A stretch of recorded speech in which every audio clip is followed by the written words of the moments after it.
ఇందిరమ్మ రాజ్యం రావాలని, ప్రజల కోసం పనిచేసే పీపుల్స్ గవర్నమెంట్ రావాలని చెప్పి నాతో పాటు మీరు కూడా అడుగులో అడుగు వేసుకుంటూ నడుస్తూ అది వచ్చేంత వరకు విశ్రమించొద్దని చెప్పి నాకు 4 మాటలు కూడా ప్రోత్సహించి నడిచినటువంటి మీ అందరినీ మరొకసారి నా హృదయపూర్వకంగా అభినందనలు చెప్పడమే కాదు, కృతజ్ఞతలు చెప్పడానికే నేను ఇక్కడికి వచ్చాను.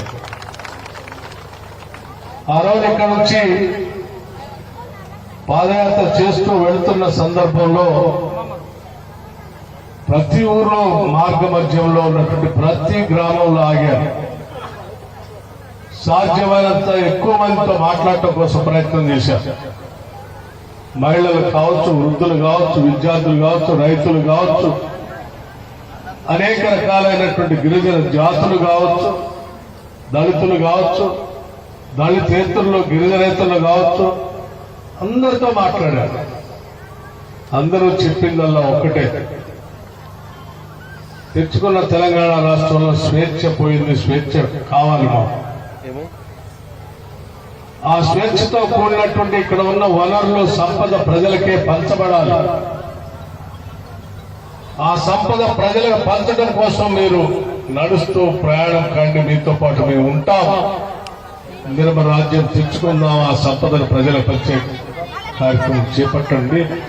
మళ్ళీ ప్రభుత్వం వస్తుంది, వచ్చిన తర్వాత మీరు తప్పనిసరిగా మా దగ్గరికి రావాలి అని చెప్పి మీ అందరూ చెప్పిన మాటలు కూడా నేను మర్చిపోలేదు.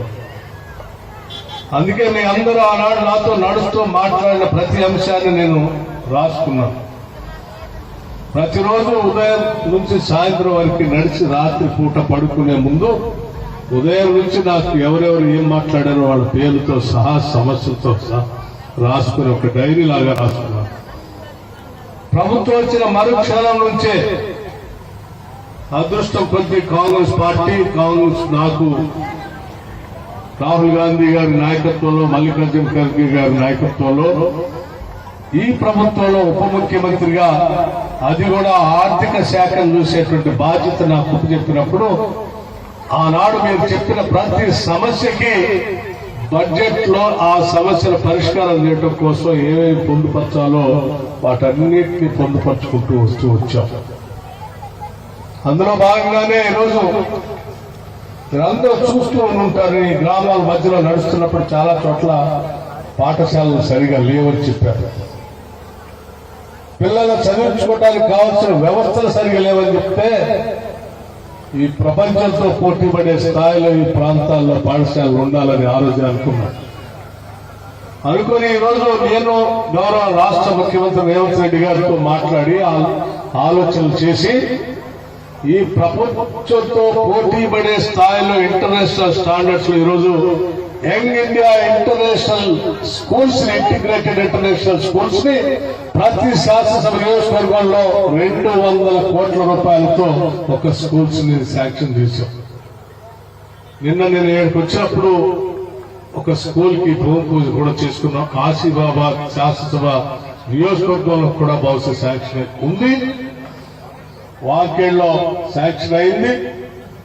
దాన్ని త్వరితగతిన పూర్తి చేసి ఆ పాఠశాలలో మీ అందరూ, అందులో ప్రపంచంలో అత్యంత సంపన్నులు చదువుకోవటానికి కావలసిన విద్యా వ్యవస్థ ఏ రకంగా ఉంటుందో, ఎటువంటి సిలబస్ ఉంటుందో అటువంటి సిలబస్ ని అందులో పొందుపరిచాం.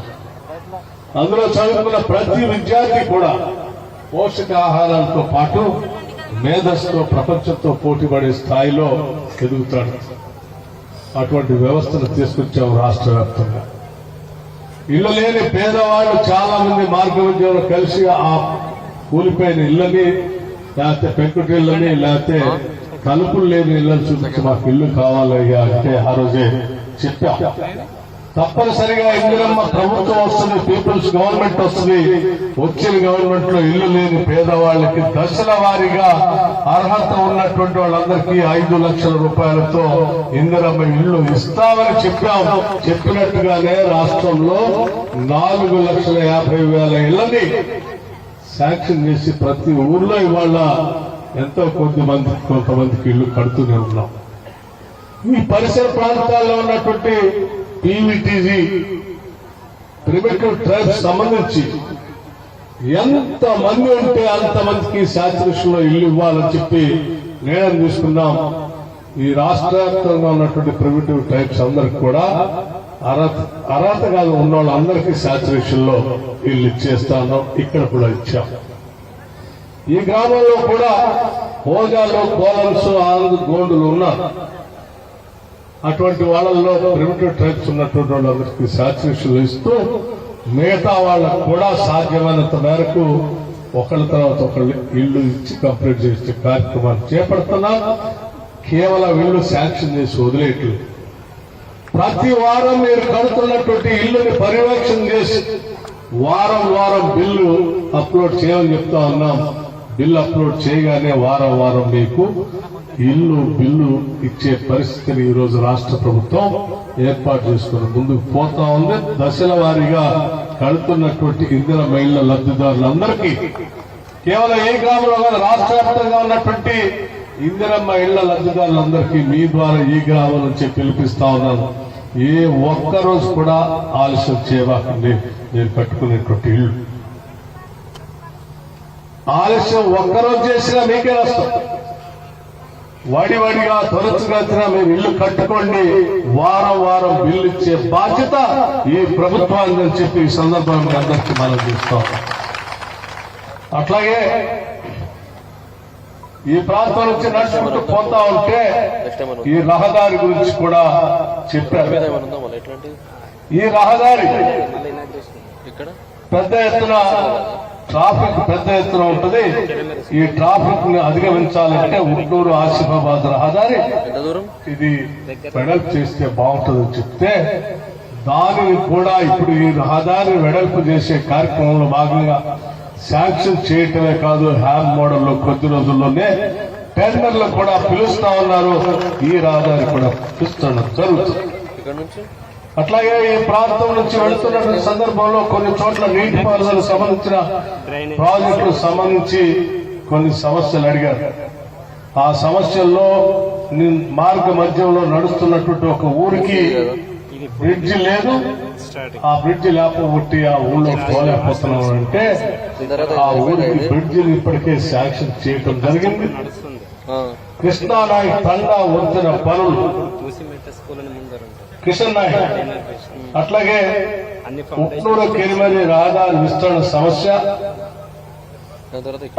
అనార్పల్లి వంతెన పనులు సంబంధించి కూడా దాన్ని రీడిజైన్ చేసే వాటిని కూడా చేసి పనులు పూర్తి చేసే కార్యక్రమం చేస్తా ఉన్నాం.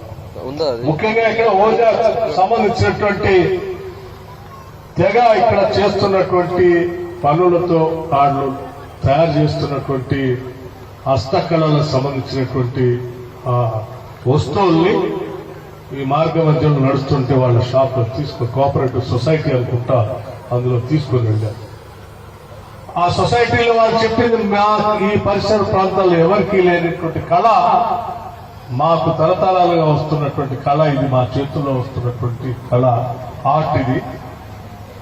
దీనికి గతంలో ఉమ్మడి రాష్ట్రంలో ఉన్నప్పుడు ఐకేపీ ద్వారానో మిగతా ద్వారానో కొంత ఆర్థిక సాయం అందుతూ ఉండేది. ఇప్పుడు పూర్తిగా ఆగిపోయింది. ఏదైనా చేస్తే తప్ప మేము విస్తరించుకోలేని పరిస్థితిలో ఉంటే ఉన్నామని చెప్తే తప్పనిసరిగా వాళ్ళకి నేను మాటిచ్చాను, ప్రభుత్వం వస్తుంది, మీకు కావాల్సినటువంటి ఆర్థిక పరమైనటువంటి వెసులుబాటుతో కూడిన సహకారాన్ని కూడా అందిస్తామని చెప్పాము. అలాగే ఈరోజు రాష్ట్ర ప్రభుత్వం నిర్ణయం తీసుకుంది. మీరు చేస్తున్నటువంటి చేతి పనిముట్లు మార్కెటింగ్ చేసుకోవడానికి కావలసిన వ్యవస్థను ఏర్పాటు చేయడమే కాకుండా భవిష్యత్తులో మీరు చేస్తున్నటువంటి ఈ పనులకి ఆ సెల్ఫ్ ఎంప్లాయ్మెంట్ స్కీమ్ కింద మీకు రుణాలు కూడా ఇచ్చే కార్యక్రమాన్ని కూడా ఈ ప్రభుత్వం నిర్ణయం చేసిందని కూడా మీ అందరికీ చెప్తా ఉన్నారు. అలా నాతో మాట్లాడుతూ అందులో ఉన్నటువంటి ఒక ఉద్యోగి చెప్పాడు, ఈ మొత్తం ఓజా తెగ సంబంధించినటువంటి వాళ్ళలో నేనే పీజీ చేసి ఉన్నటువంటి విద్యార్థిని ఇక్కడ ఉన్న వాళ్ళలో, సార్ నేను పీజీ చేసి కూడా నాకేం ఉద్యోగం రావట్లేదు, ఏదైనా సహాయ సహకారాలు అందించాలి అంటే నేను అక్కడ చెప్పాను, ఉద్యోగం కోసం ప్రయత్నం చేయి, ఉద్యోగం రాకపోతే సెల్ఫ్ ఎంప్లాయ్మెంట్ కోసం అప్లికేషన్ పెట్టుకో, తప్పనిసరిగా నేను సెల్ఫ్ ఎంప్లాయ్మెంట్ వచ్చేటట్టుగా చేస్తామని చెప్పా. ఇప్పుడు కూడా నేను వాళ్ళ తల్లిదండ్రులు కలిస్తే అడిగాను. ఆ పోస్ట్ గ్రాడ్యుయేట్ చేసినటువంటి ఆ వ్యక్తికి నేను చెప్తా ఉన్నాను, ఇప్పటికైనా నువ్వు సెల్ఫ్ ఎంప్లాయ్మెంట్ కోసం నువ్వు అప్లికేషన్ పెట్టుకో. తప్పనిసరిగా ఈ రాష్ట్ర ప్రభుత్వం నీకు కావాల్సిన ఆర్థిక సహకారం అందించి నీ ద్వారా ఈ ప్రాంతంలో వ్యాపార అభివృద్ధి కోసం కావాల్సిన సహాయ సహకారాలు అన్ని అందించడం కోసం ప్రయత్నం చేస్తానని సందర్భంగా మనం చేస్తా ఉన్నాం. మహిళలంతా మా ఎదురు కూర్చున్నారు, తల్లులంతా కూడా ఇందులో చీరలు కట్టుకొని మహాలక్ష్మిలాగా వచ్చి కూర్చొని ఉన్నారు. వాళ్ళందరికీ